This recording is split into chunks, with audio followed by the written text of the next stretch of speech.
वचनों को सुनकर भीतर में धारण कर उनका अनुसरण कर अनेकानेक भव्य आत्माओं ने शाश्वत सुख को प्राप्त करने की ओर अपने कदम बढ़ाए। ऐसे परमपिता परमात्मा तीर्थंकर प्रभु की देशना जिनवाणी के प्रति आप सभी के भीतर में रही आस्था का हार्दिक अभिनंदन। कोहे माणेय मायाए लोभेय उत्तया हासे भये मोहरिये विकहासुत हेवय। ये गाथा कौन सी पता है? जिस अध्ययन का विवेचन अभी आपने सुना, उस अष्ट प्रवचन माता अध्ययन के भाषा समिति का यह विवेचन शास्त्रकारों ने किया कि क्रोध, मान, माया, लोभ, इन चारों का उपयोग रखते हुए, इन चारों का विवेक रखते हुए हास्य, भय, मौखर्य और विकथा, इन चारों से बचते हुए जो भाषा कही जाती है वो भाषा हमारे लिए माता के समान होती है। जैसे मां अपने पुत्र को मात्र जन्म ही नहीं देती है, किंतु उसका संरक्षण, उसका संवर्धन और उसको संस्कारित करने का पूरा जिम्मा उठाती है, वही मां वास्तव में मां होती है। और ऐसी माता समस्त साधकों के लिए अष्ट प्रवचन माता है। और इस भाषा समिति के विवेक को अपनाने के लिए कोई ना कोई उदाहरण चाहिए। आजकल आप देखते हैं हर चीज के लिए आइकॉन्स आ गए हैं कि आपको कोई ना कोई आइडियल पर्सन्स होते हैं, कोई ना कोई आदर्श व्यक्तित्व होते हैं कि जिनको देखकर, जिनको समझ करके हम अपने आप को वैसा बना सकते हैं, अपने पर्सनालिटी को डेवलपमेंट कर सकते हैं। लेकिन भाषा समिति ये हमारे व्यक्तित्व को ही नहीं, हमारे अस्तित्व को पुष्ट करने वाली ऐसी साधना है। और उस साधना के आदर्श पुरुष को आज हम स्मरण कर रहे हैं जन्म जयंती के माध्यम से। आपने ये कहावत तो कई बार सुनी होगी, यथा नाम तथा गुण। क्या मतलब होता है? जैसा नाम वैसी खूबी। लेकिन हमारे श्रद्धेय श्रमण संघ के तृतीय पट्टधर आचार्य देवेंद्र मुनि जी महाराज साहब यथा रूप तथा गुण थे। जैसे वो दिखने में थे वैसी उनकी खूबी थी।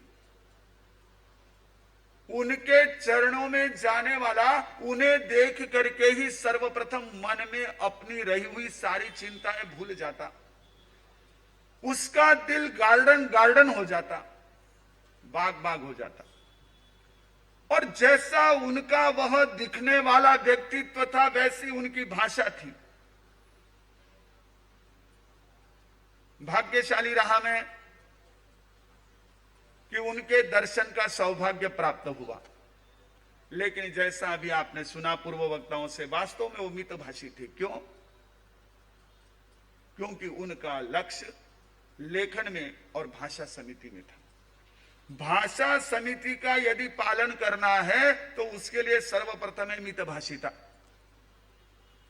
कम बोलने वाला ही भाषा समिति का पालन कर सकता है। अंग्रेजी में कहा है, they never taste who always drink, they never taste who always drink, they always talk who never think. जो हमेशा पीने वाले होते हैं वो उस वस्तु का स्वाद नहीं जानते हैं, और जो हमेशा बोलते रहते वो सोच नहीं सकते, और बिना सोचे बोला हुआ भाषा समिति युक्त नहीं होता है। आचार्य भगवंत के देवेंद्र मुनि जी महाराज साहब के जब कभी मैंने दर्शन किए, चाहे वो सिकंदराबाद चतुर्मास था, चाहे वो अहमदनगर चतुर्मास था, उनके सेवा में जब भी जाते तो सामने डेस्क रहता, डेस्क पर पेपर्स रहते और पेपर्स के साथ में उनकी लेखनी चलती रहती थी।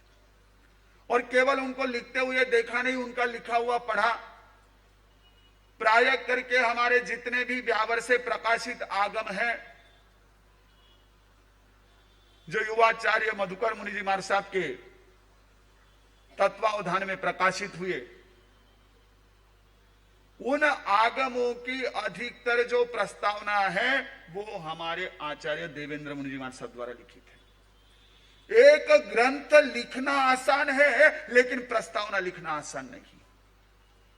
प्रस्तावना यानी एक तरह से एक छोटा सा थीसिस होता है, जिस थीसिस के आधार पर कोई छात्र, कोई स्नातक डॉक्टरेट की डिग्री हासिल करता है।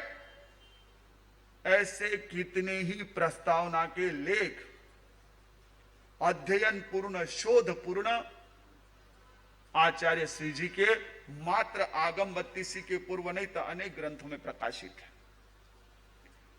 जो भी अभिनंदन ग्रंथ छपते, उन अभिनंदन ग्रंथों में शोध पूर्ण लेख, किसी न किसी विशेष विषय को लेकर के समग्र जानकारी और उस पर अपना स्वयं का मंतव्य, ये आचार्य श्री जी की विशेषता थी। और अभी आपने जैसे नासिक संत मिलन का वर्णन सुना, उस संत मिलन के प्रसंग का ही स्मरण हो आया है कि जब वहां से विहार हुआ नासिक रोड से, आचार्य भगवान देवेंद्र मुनि जी महाराज साहब और वर्तमान आचार्य भगवान शिव मुनि जी महाराज साहब दोनों ने एक दूसरे से विदाई ली। उसके बाद हम तीन संत जो थे अहमदनगर से आए हुए, हमें आचार्य भगवान देवेंद्र मुनि जी महाराज साहब ने कहा कि आपको साथ में चलना है। हम लोग साथ में गए।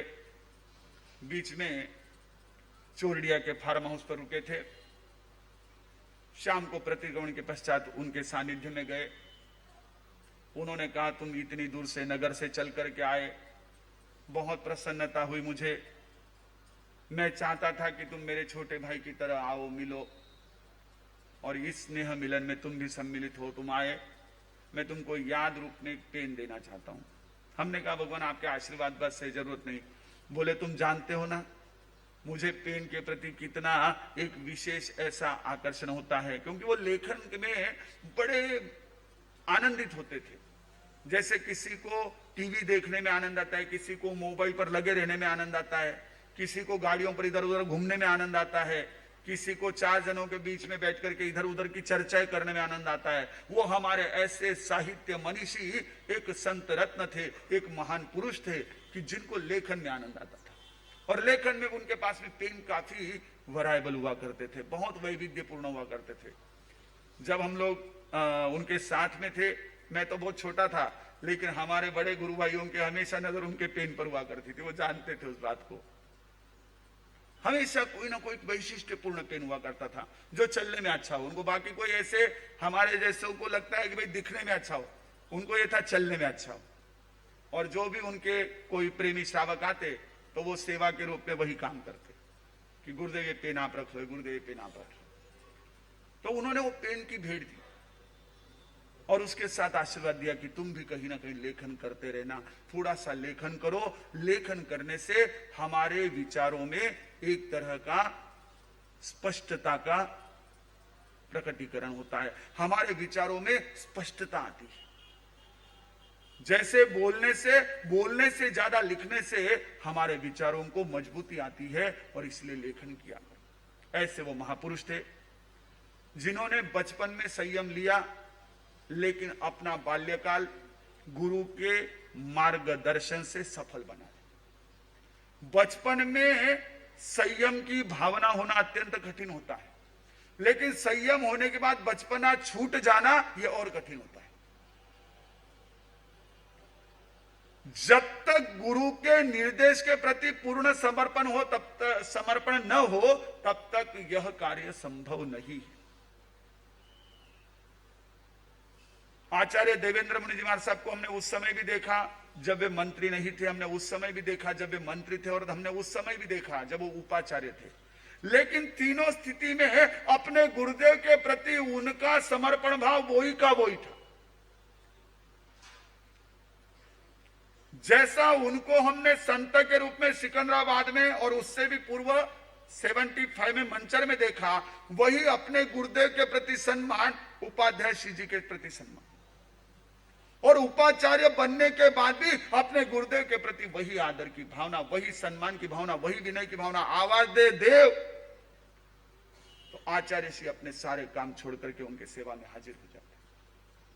और वात्सल्य भी इतना उंडेला उस महापुरुष ने अपने उस शिष्य पर, उस सुयोग्य शिष्य पर, कि एक मां भी अपने बच्चे के लिए शायद ही इतना प्यार, इतना वात्सल्य, इतना प्रेम दे पाए। और ऐसे उस महापुरुष ने अपने बाल्यकाल को गुरु चरणों में समर्पित करके उसे एक ज्ञान साधना में आगे बढ़ा दिया, एक अपने स्वयं को लक्ष्य ले लिया। क्योंकि गुरु होते इसीलिए कि लक्ष्य दें, वो हमें अगर लक्ष्य देते हैं तो उनका गुरुत्व जो है वह सार्थक बन जाता है।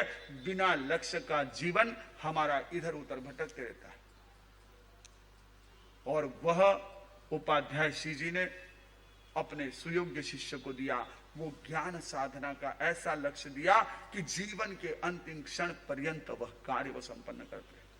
उनके प्रवचन की एक विशेषता थी, मैंने जब भी सुने वो अपना प्रवचन शुरू करते, मैंने उपाध्याय जी का बताया था, एक उंगली से करते, आचार्य श्री जी दोनों उंगलियों से। भारतीय संस्कृति में उनका प्रवचन का प्रारंभ मैंने जब भी सुना, क्योंकि वो इतना अपनी संस्कृति का गहन अध्ययन किए हुए थे, इतने उसके गहन ज्ञाता थे कि जब भी कोई बात होती तो उसके मूल तक जाकर के, उसके रूट तक जाकर के उस बात को स्पष्ट करते थे। हम आज धनतेरस मना रहे हैं, क्योंकि धनतेरस संपूर्ण भारतवर्ष में मनाई जा रही है, जहां जहां भारतीय दुनिया के उस स्थान पर भी मनाई जा रही है। धनतेरस क्यों मनाते हैं? लोगों को लगता है धन की पूजा के लिए करते हैं, कोई कहते हैं कुबेर की पूजा के लिए करते हैं। हाँ है, ऐसा एक हमारे यहाँ लोक प्रवाह है कि कुबेर के प्रसन्नता के लिए आज धनतेरस मनाई जाती है। जैसे आपने सुना धन्ना जी का जन्म हुआ, इसलिए आज के धनतेरस मनाई जाती है। हमारे लोग लिखते भी है, क्या लिखते हैं? धन्ना शाली भद्र की। ऐसा नहीं लिखते कि धन्ना शाली भद्र की तरह हमको भी दीक्षा के भाव हुए। भाई साहब, धन्ना के कारण से शाली भद्र की दीक्षा हुई और वो भी इतनी फटाफट हुई, नहीं तो और भी देर लग जाती। हो सकता है देर में कहीं गड़बड़ हो जाती। धन्ना शाली भद्र की रिद्धि इसलिए मांगी जाती है कि वो रिद्धि उनसे बहुत आराम से छूटी। एक आंसू की बूंद ने धन्ना को अपने सारी संपत्ति को छोड़ने के लिए प्रेरित कर दिया। कैसा वो धन का, उसका वह पूर्व पुण्य का उदय होगा और धन का उसका सदुपयोग होगा। यानी धन्ना का पूरा कथानक मैंने पढ़ा हुआ है। जब जन्मा वो 4 भाइयों में सबसे छोटा था धन्ना। जब ये जन्मा तो कहते हैं कि उसके पिता को सोने के घड़े मिल गए और वो देख करके उसके भाइयों को ये लगा कि धन्ना जो है वह एक तरह से हमारा सबका प्यार अकेला ही बांट लेता है, और उसके साथ उन भाइयों की ईर्ष्या होती थी। धन्ना को कई वर्षों तक अपने भाइयों की ईर्ष्या का सामना करना पड़ा, लेकिन वो हमेशा उनकी ईर्ष्या से, उनके तकलीफों से उन्हें मुक्त करने के लिए वहां से निकल जाता। लेकिन जहां जाता वहां आगे उसकी पुण्यवाणी उसे धन के निधान खड़े कर देती, और जहां से वो निकल जाता वहां दरिद्रता आ जाती।